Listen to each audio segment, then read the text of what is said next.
নমস্কাৰ প্ৰিয় দৰ্শকসকল, চাবলৈ আৰম্ভ কৰিছে আসাম লাইভ 7 আৰু ষ্টুডিঅ'ত মই বিকাশ।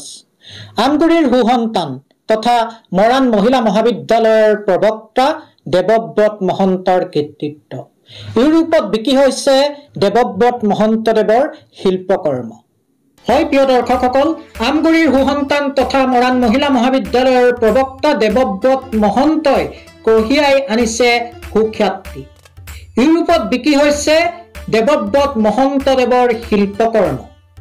উল্লেখযোগ্য যে যোৱা 24 জানুৱাৰীৰ পৰা 26 জানুৱাৰীলৈকে বেলজিয়ামৰ ব্ৰাছেলছত অনুষ্ঠিত কলিকতাৰ সৰ্বভাৰতীয় সংগীত ও সাংস্কৃতিক পৰিষদৰ অনুষ্ঠানত তেখেতৰ নাইট অফ ফ্লডিং আৰু পিচ বিং চেষ্ট শীৰ্ষক দুখন ছবি বেলজিয়ামৰ দুজন বাসিন্দাই অনুষ্ঠানৰ পৰা ক্ৰয় কৰে।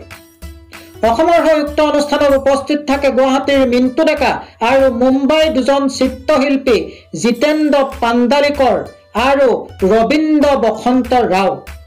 বৰ্তমান পেৰিছত কিছুদিনৰ বাবে সময় কটোৱা দেৱব্ৰত মহন্তই পেৰিছৰ পৰা স্পেইনৰ বাৰ্চিলোনালৈ যোৱাৰ কথা আমাক ফোনযোগে জানিবলৈ দিয়ে। উল্লেখযোগ্য যে মহন্ত আমগুৰি মহাবিদ্যালয়ৰ ইংৰাজী বিভাগৰ প্ৰাক্তন অধ্যাপক যদুমণি মহন্ত আৰু সৰস্বতী মহন্তৰ কনিষ্ঠ সন্তান।